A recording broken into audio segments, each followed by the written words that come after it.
నమస్తే, నేను Santosh. Welcome to MLA graph. అందితే జుట్టు, అందకపోతే కాళ్ళు. కొందరు ప్రజాప్రతినిధుల తీరు అచ్చం ఇలాగే ఉంది. పనయ్యేదాకా ప్రజల కోసమే బతుకుతామనే నేతలు పదవొచ్చాక పట్టించుకోవడమే లేదు.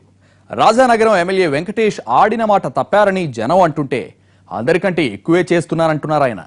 డిప్యూటీ సీఎంగా కీలక హోదాలో ఉన్న కేఈ కృష్ణమూర్తి చేసిందేంటనేది పత్తికొండ ప్రజల ప్రశ్న. ఇక ముచ్చటగా 3 సార్లు గెలిచినా అధినేత ర్యాంకుల్లో లీస్ట్ మార్కులు తెచ్చుకున్న మంచిర్యాల ఎమ్మెల్యే దివాకర్ రావు ప్రజల వ్యతిరేకత చవిచూస్తున్నారు. ఈ ముగ్గురు ఎమ్మెల్యేల గ్రాఫ్ ఎలా ఉందో ఇప్పుడు చూద్దాం.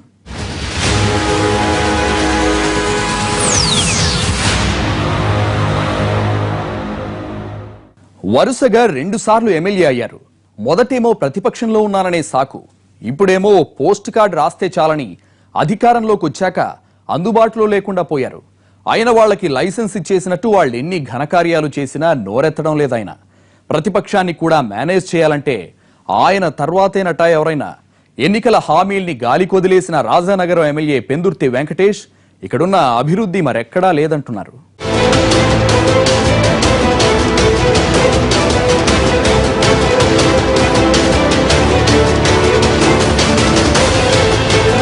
చారిత్రక పట్టణం రాజమండ్రిని ఆనుకుని ఉన్న అసెంబ్లీ నియోజకవర్గం రాజానగరం.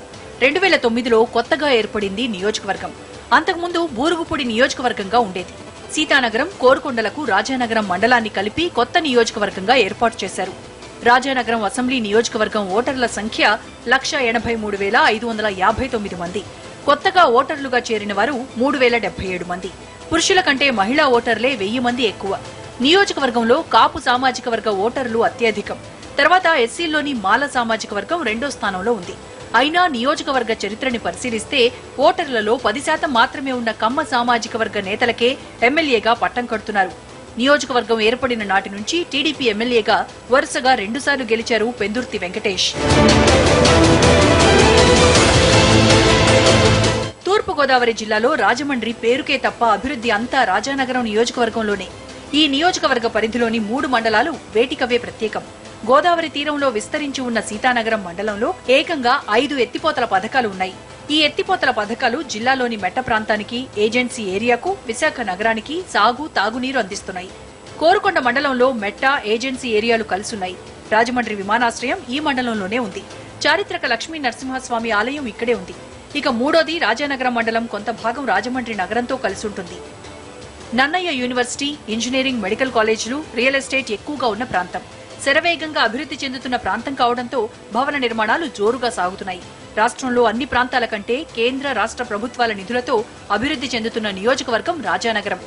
కోట్ల రూపాయల కేంద్ర, రాష్ట్ర నిధులతో అభివృద్ధి చెందుతున్న ఎయిర్పోర్ట్, నన్నయ్య యూనివర్సిటీ పనుల్లో అవినీతి ఆరోపణలు, యూనివర్సిటీలో అధికారుల కుమ్ములాటలు జరుగుతున్నా ఎమ్మెల్యే కనీస జోక్యం చేసుకోవడం లేదన్న విమర్శలున్నాయి. ఇప్పుడు ఈ కాలనీలో రోడ్లు, ఒక రోడ్డు వేశారండి, 2 రోడ్లు పడి ఈ డ్రైనేజీలు లేవండి. మెయిన్ వాటర్ దుర్భరంగా ఉంది. తర్వాత పోస్ట్ కార్డుల ద్వారా ఉత్తరం రాస్తే రోడ్లు వేసేస్తా ఉంటున్నారు. ఆ పోస్ట్ కార్డులు రాసినప్పుడు ఇంకా దారులు లేవు, ఏమీ లేవు. ఆ ఎమ్మెల్యే గారు ఓట్లు వేయించుకున్నప్పుడు కనపడుతున్నారండి, దండాలు ఎడుతున్నారండి, వేస్తున్నామండి. మళ్ళీ కంటికి ఎలాగున్నారు కూడా మాకు కనపడలేదండి. అసలు రోడ్లు అసలు పడిపోతున్నారండి. ముసలోళ్ళు మొత్తం పడిపోతే చేతులు కాళ్ళు కూడా ఇరిగిపోతున్నాయండి. ముసలోళ్ళు పింఛన్ డబ్బులు కొంతమందికి వస్తున్నాయండి, కొంతమందికి రావట్లేదండి. ఎమ్మెల్యే పెందుర్తి వెంకటేష్ పనితీరు విషయానికొస్తే 2 సార్లు వరుసగా ఎమ్మెల్యే అయినా ప్రజలకు అందుబాటులో ఉండరనే అపవాదు ఉంది. 2009 ఎన్నికల్లో గెలిచినా ప్రతిపక్షంలో ఉండటం వల్ల ఏమీ చేయలేకపోయారని ప్రజలకు చెప్పుకున్నారు. 2014 ఎన్నికల్లో మరోసారి ఎమ్మెల్యేగా గెలిచి పార్టీ అధికారంలోకి వచ్చినా ఆయన చేసిందేమీ లేదన్న విమర్శల్ని మూటగట్టుకుంటున్నారు. ఎన్నికల సమయంలో పోస్ట్ కార్డు రాస్తే చాలు సమస్యలు పరిష్కరిస్తారని హామీ ఇచ్చిన పెందుర్తి పెన్నులో ఇంకైపోయేలా ఉత్తరాలు రాస్తున్నా స్పందించడం లేదన్న విమర్శలున్నాయి. గోదావరి చెంతనే ఉన్న నియోజకవర్గంలో తాగునీటి సమస్య ఎక్కువే. వేసవిలో వారం 10 రోజుల పాటు మంచినీళ్లు రాని పంచాయతీలు ఎన్నో ఉన్నాయి. సీతానగరం ఎత్తిపోతల పథకాల ద్వారా ఇతర ప్రాంతాలకు సాగు, తాగునీటిని అందిస్తున్న ఎమ్మెల్యే పెందుర్తి తనని ఎన్నుకున్న ప్రజల దాహార్తి తీర్చలేకపోతున్నారు. గోదావరి, రాజమండ్రి నీళ్ళని తీసుకెళ్లి ఎక్కడో వైజాగ్లో ఉన్న ఫ్యాక్టరీలకి, ఇటు కృష్ణా జిల్లాలో ఉన్న కంపెనీలకి తీసుకెళ్లి ఇస్తున్నారు తప్పించి రాజానగరం ఊర్లో ఉన్న గ్రామానికి చెందిన చెరువుకి నీళ్లు తీసుకొచ్చి మంచినీళ్ళు అందించలేకపోతున్నామని ఖచ్చితంగా చెప్పడం జరుగుతుంది. వర్షాలు, వరదలు వస్తే రాజానగరం నియోజకవర్గ ప్రజలకు ముంపు సమస్య తప్పటం లేదు. ఏటా ఉన్న సమస్య ఇది. బురద కాలువ పొంగి కోరుకొండ మండలంలోని పలు లోతట్టు గ్రామాలు నీట మునుగుతున్నా పట్టించుకునే నాదుడు లేడని ప్రజలు వాపోతున్నారు. సీతానగరం మండలం మూలకల్లంక గ్రామ ప్రజలు ఏటా వరదలకు ముంపుకు గురవుతున్నారు. గోదావరి మధ్యలో సుమారు 1000 మంది ఓటర్లున్న ఈ ప్రాంతంలో ఊరి నుంచి బయటకు రావాలంటే ఏడాదిలో 5 నెలలు పడవ ప్రయాణమే శరణ్యం. మూలకల్లంక రేవు దాటడానికి వంతెన నిర్మిస్తానని చెప్పిన మాటలు ఎన్నికల హామీగానే మిగిలిపోయాయి. రేవుల నుంచి ఇసుక రవాణాతో రాజమండ్రి నుంచి సీతానగరం వరకు వేసిన రోడ్లు 3 నాళ్ల ముచ్చటగానే ఉంటున్నాయి.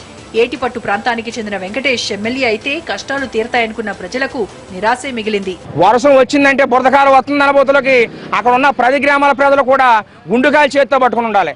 అధికారులు వస్తూ ఉంటారు, కాలక్షేపానికి అలాగే చూసేసిపోతా ఉంటారు, ఎవరో పట్టించుకొని ఏంటిపోదు. శాస్త్రీయ పరిష్కారం కావాలి సార్. బురదకాలకి వచ్చినా కానీ అధికారులు వచ్చి అదే అర్థం ఇదే అర్థం అంటే కానీ మురళీమోహన్ గారు కూడా వచ్చి ఒక రోజు నీళ్ళు నడిచినప్పుడు కూడా నేను దీని గురించి పట్టించుకుంటాను చేస్తాను అన్నాడు.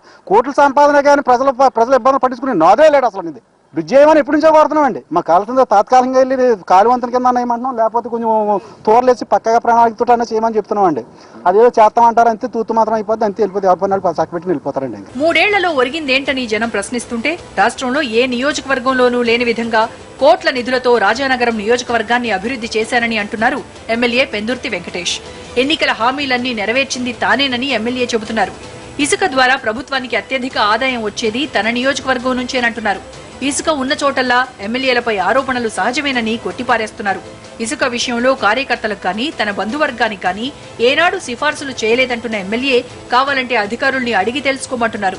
ప్రతిపక్షాల ఆరోపణల్ని పట్టించుకోవాల్సిన పనిలేదని, ప్రజలు తన దృష్టికి తెచ్చిన సమస్యల పరిష్కారానికి కృషి చేస్తానంటున్నారు. అప్పటికి ఇప్పటికీ పోల్చుకుంటే ఎవరు ఊహించినంతగా అభివృద్ధి పదంలో రాజానగరాన్ని పెట్టడం జరిగింది. సో దాంట్లో ఎటువంటి సందేహం లేదు. ఎవరితోటి ఏ చర్చకైనా సిద్ధం. రోడ్ల విషయంలో కానీ, అటు కాలువలు తవ్వటంలో కానీ, అటు గ్రామాల్లో రూరల్ రోడ్లు వేయటంలో కానీ, రూరల్లో ఇన్ఫ్రాస్ట్రక్చర్ డెవలప్ చేయడంలో కానీ, అంటే అంగన్వాడీలు, పంచాయతీ బిల్డింగ్లు, ఏఎన్ఎం సెంటర్లు ఇలా అభివృద్ధి చేయడంలో కానీ పూర్తి స్థాయిలో సంతృప్తికరంగానే 3 సంవత్సరాల కాలంలోనూ పనిచేయడం జరిగింది. రాజకీయమైన కార్డులకి స్పందించలేం, కానీ నిజాయితీ గల వ్యక్తులు రాసే స్పందించడం జరుగుతుంది.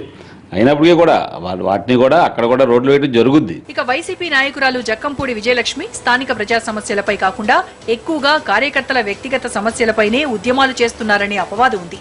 రైతుల కరెంటు కష్టాలు, కోరుకొండ దేవాలయం భూముల రిజిస్ట్రేషన్ వివాదం వంటి వాటిపై ఆందోళన మినహా మంచినీటి సమస్య, గోదావరిపై పురుషోత్తపట్నం ఎత్తిపోతల పథకంతో భూములు కోల్పోతున్న రైతుల పక్షాన ఉద్యమాల విషయంలో చొరవ చూపలేదన్న విమర్శలున్నాయి. మొదట ఇసుక దోపిడీపై ఉద్యమించినా తర్వాత నోరు మెదపకపోవడంపై పార్టీ శ్రేణులకే అనుమానాలున్నాయి. రాజానగరం బాధ్యతలకు న్యాయం చేయకుండా రాజమండ్రి రూరల్ నియోజకవర్గాల్లో జోక్యం చేసుకుంటూ స్థానిక నేతలకు, పార్టీకి తలనొప్పి తెస్తున్నారనేది విజయలక్ష్మిపై ఉన్న మరో ఆరోపణ. గత ఎన్నికల్లో 8777 ఓట్ల తేడాతో ఓటమి పాలైన జక్కంపూడి విజయలక్ష్మి ప్రభుత్వ వ్యతిరేకతే వచ్చే ఎన్నికల్లో గెలిపిస్తుందనే ధీమాతో రాజానగరం నియోజకవర్గాన్ని నిర్లక్ష్యం చేస్తున్నారు. అయితే ప్రజా సమస్యలపై పోరాడినా పట్టించుకునే నాథుడు లేడంటున్నారామె. డ్వాక్రా గ్రూపుల రుణాల మాఫీ కానీ, రైతు నియోజకవర్గంగా ఉన్నటువంటి ఏరియాలో రైతుల రుణమాఫీ కానీ ఏది జరగలేదు. అందరూ కూడా అప్పుల పాలైపోయి ఇబ్బందులు పడుతున్నటువంటి పరిస్థితి. ఒకే ఒక్క విషయంలో రాజనగరం నియోజకవర్గం పూర్తి స్థాయిలో అభివృద్ధి చెందిందనుకోవాలి. ఇసుక దోపిడీ, మట్టి దోపిడీ విషయంలో మాత్రం రాజనగరం నియోజకవర్గం అభివృద్ధి చెందింది. ఆ దోపిడీ కార్యక్రమానికి మనం మార్కులు ఇవ్వాల్సి వస్తే ఫస్ట్ ఎమ్మెల్యే గారికి వేయాలి. మా వరకు సమస్యలు పరిష్కారం చేయడానికి మేము అధికారంలో లేం కాబట్టి ఉన్నంత వరకు పోరాటాలు చేయడం ద్వారాను చిన్న సమస్యలు పరిష్కారం చేయడం వరకు మా వంతు కృషి మేము ఎప్పుడు కూడా చేస్తున్నాం అనేటటువంటి. మొత్తం మీద చూస్తే రాజానగరం నియోజకవర్గంలో ప్రస్తుత పరిస్థితుల్లో ఏ పార్టీకి అంత అనుకూల పవనాలు లేవు. రానున్న 2 ఏళ్లలో ఇటు అధికార పక్షం, అటు మిత్రపక్షం ప్రజలకు మరింత దగ్గరైతే తప్ప ప్రజలు నమ్మే పరిస్థితి లేదు.